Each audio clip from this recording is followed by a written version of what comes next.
of our review, if we looked at each one of those questions in the context of the airport, the ability of the Auckland Airport Board or an individual board member within the board to influence particular regulatory decisions around land use and things like that. I mean, the council as an entity clearly has stronger control as a council rather than, say, for example, having a board member on there.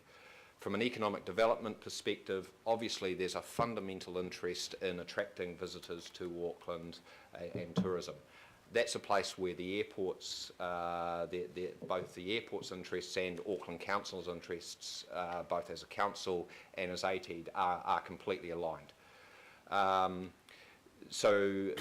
the critical thing is that those decisions in those areas need to be worked through before a decision on what to do with the shares needs to be decided. And then there are further questions around, is having a board member important to the council? And then at what level, if that's a critical thing, at what level do you need shares to hold that? So in terms of the net interest savings, so basically we've looked across the years at both the annual dividends and the special dividends that council's received from the airport, and obviously those vary between about $12 million per annum and $38 million on the annual dividend plus the special dividend. What we find is that a year-on-year saving, if you were to retire debt associated with that, so the net saving would be $27 to $43 million per annum year-on-year from the council not holding those shares in terms of paying down existing debt. 23 to 47 million net saving. So if we just, secondly, Madam Chair, and finally, if we were to sell down, I think as a proposition has been put here, not a proposition, a case study or an example, 12.4% of our 22.4% and retained 10%, what difference does that give us at a strategic level? Does that change our ability to influence takeovers, to influence super decisions that are being made by the board? If we were to change from a 22.4% holding to a 10% holding, what is inherently the strategic difference in those two percentages? We probably couldn't answer that off the top of our heads. There would need to be a more detailed market assessment because the first question is, would you necessarily get somebody on the board at 10%? Because obviously the first part of exercising control around those questions is having a board member or the board being able to. What about, you allude to it in your report, the Overseas Investment Office and the role that they have that supersedes any one member sitting on the board of the Auckland International Airport? And that's part of, like I say, that wider discussion that needs to be had, where all those things are brought together and the dynamics between them actually understood before decisions are made on the level of shareholdings. So you're saying that there were weak strategic reasons for holding the Auckland International Airport shares. On that, I suggest that what you're concluding is if there are weak strategic reasons, it is not a strategic regional asset.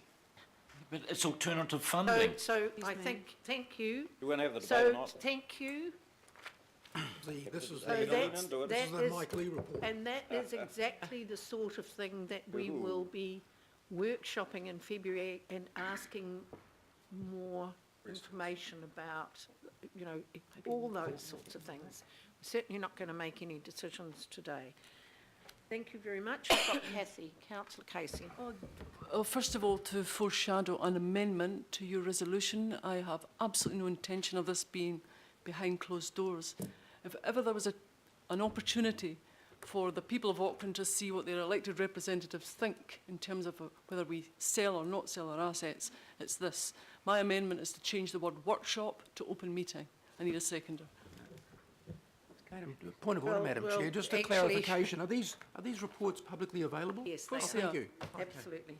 Thank you, Councillor Casey. Is that what you wanted to say? No, I need a seconder. Well, thank you. No, I've got questions for EY. Yes, we'll ask the questions.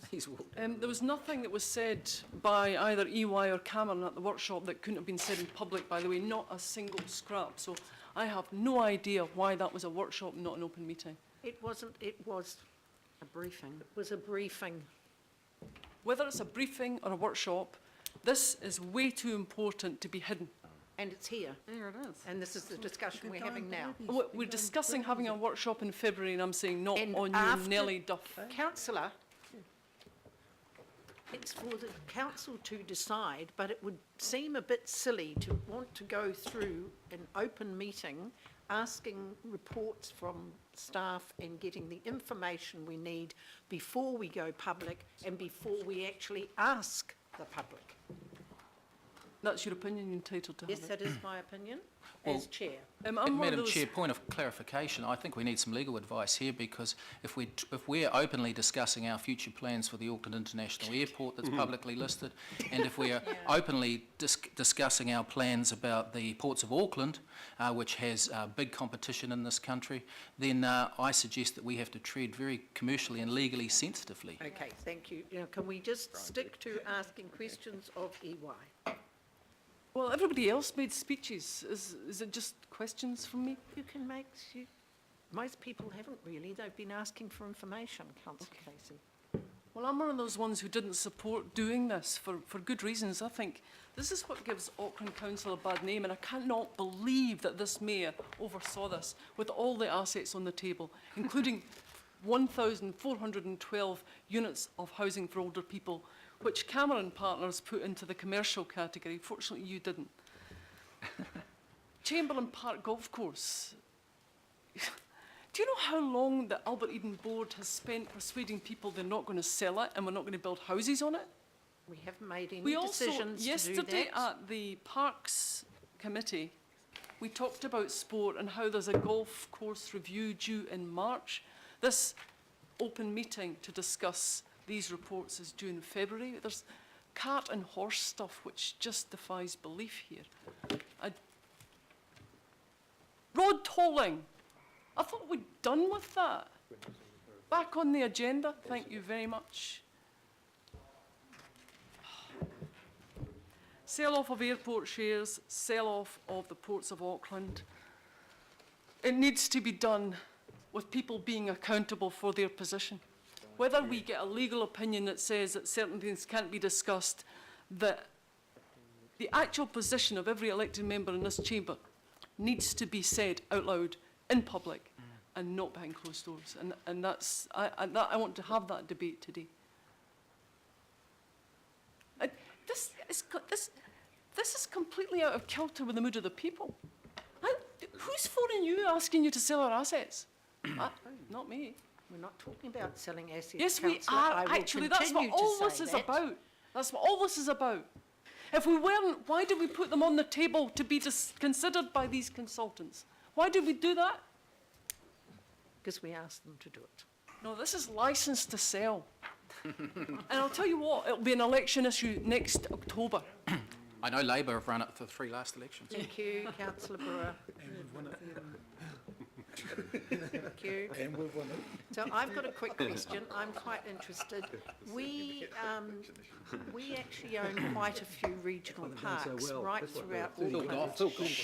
Thank you. Remember that everything you're saying goes through the webcast. So we've got quite a few regional parks right throughout Auckland. Now, only on 1 or 2 of them do we actually have, say, accommodation that people can stay. I was interested that there didn't seem to be any looking at that, because, I mean, huge tourism opportunities. I mean, I know that I think we're going to be looking later, or, later on in the year at some of this. I know that when the ARC bought Scandrets, for example, they very sensibly didn't tear down all the batches, which actually now are a source of revenue because they rent them out. The same thing happened at Archute Creek, and I think there's 2 houses up there, but, did you look at anything like that? Can't buy an ice cream in many of our regional parks. Yes, we did identify the batches that are on both the regional parks and also also ones that aren't on the regional parks, and that's a very good example of both, I suppose, the commercial opportunities that are available to the council, and obviously to achieve a number of other purposes, which is getting people to enjoy the council's parks. But they're also a reflection as well, and it touches on some of the golf course points as well, about the complexity of the parks environment and so on, and looking at what opportunities are there to enhance the environment, but also around the commercial side of things. Now, the critical thing is, when considering the parks and reserves, is quite often they're managing sensitive catchments. There's a range of different things that each one of those things, the parks and so on, achieve, and it's really important to have a look at those. But certainly when we looked at the existing batches, we were quite surprised, at the level of underutilisation of some of those, so that they could actually be promoted better. Yep. And they're actually, it's very cheap to spend a night there as well. So on the one hand, you've got no waiting list, but on the other hand, they're very, very cheap. But the business case approach as well is one that actually will get better decision making around actually potentially investing more in terms of getting accommodation in those parks. Thank you. Councillor Clow. Thank you. I've got it's just a question, and the question that I'd like Cameron Partners to answer the same question. We've got an asset base here of 42 million with a little bit of extra. Valuation on International Airport. 70% of that effectively is infrastructure where there's no alternate use. We build it, we then depreciate it, and it just starts sliding. You can't do anything else with it. There's another 18%, which between 18 and makes it close to 90% in total on community assets, which again, okay, you've made some suggestions, but arguably there is not a lot of alternative use there either. So in effect, we're really only, and probably the body of your recommendations and Cameron Partners is based around the 7% of realisable assets that are airport, ports and commercial parking, etc., which in putting the true value of the International Airport shares is actually a total of about 9% of our asset base. In reality, that's the only part of our asset base, the only part of the balance sheet that has the potential to grow through valuation, whether it be the share price going up or the land going up, and it's a real thing that we could generate. A lot of your discussion and the recommendations from Cameron Partners is obviously to dispose of those assets, yet not much reflection or feedback on what that does to our balance sheet and the potential to grow that balance sheet, because as I say, the other 90% we're not going to be able to grow much. It's just a dead asset with hardly any alternate use. Can you just comment on that? Because obviously it's pretty obvious we lose the dividend stream, and you've got an example of the airport that perhaps there's a net gain if we did it differently, but we are losing the capital gain, and clearly the airport shares have something like 40% in the last year, for example, and arguably are on a trajectory to go up and not go down ever, possibly, but things do come down, but generally these core infrastructure assets are going to be pretty solid. Can you just comment on why you didn't comment too much about us shedding those assets, and as Councillor John Walker said, never to be had again? Yeah, we in as much as our scope is that first brush and we haven't gone through that kind of detailed financial modelling and looking at the opportunity costs, I think the airport's probably a good example of this, because the question was also raised at the workshop last week around what about the increase in the capital value of the airport and the increase over time in terms of the share prices. And I guess the critical question there is looking at what the counterfactual is in terms of in the case of the airport, our first brush analysis basically shows you probably to even get close in terms of the dividend growth, you'd effectively have to be doubling your dividend to even get close to the savings that you'd make on the interest that you're currently paying on your other debt. So, but that's the kind of thing that as any one of these has progressed, you need to look at in a large amount of detail. Yeah, and that's what we'll be asking for. Thank you. Councillor Wood. Yeah, thank you. Just going back to that report at the Auckland International Airport Limited, and you're talking about this loss of, benefit to the ratepayers of Auckland between, I've got the page here, but it was between, 250 and 427 million over 10 years of the long-term plan. You said the life of the long-term plan. So you've looked at, people say, but they gave us a special dividend, 100 million. That's all factored in, is it? We've looked at the average returns over the last few years, and also looked at that average the special dividend as well. So we've incorporated that. So, and you come out with that figure that the ratepayers of Auckland are potentially losing that substantial amount of 25 to 42 million in that range each year. Each year, net. Okay, that's good to know. Now, just going to the ports of Auckland, you talk about, you come to the conclusion that in value in investigating the long-term lease of the Port of Auckland, but I just wonder, did you look at the comparison between Port of Tauranga, which is listed on the New Zealand Stock Exchange, the substantial owner of that port is the Regional Council of Bay of Plenty, I think, as opposed to the Port of Auckland actually going back on the stock exchange and Auckland Council having a similar scenario to what Tauranga has. Because Tauranga is, if I look at it, I think recently, Tauranga's market capitalisation is about $2.6 billion. And we've lost so much value in the port here when we used to have a higher market cap than Tauranga. So had you looked at that, and would that be a difficult process to undertake to replace the Port of Auckland on the stock exchange? Cameron Partners are probably slightly better qualified to talk about the processes for listing on the stock exchange, but look, that's the matrix of options around, and this is certainly how we've looked at it.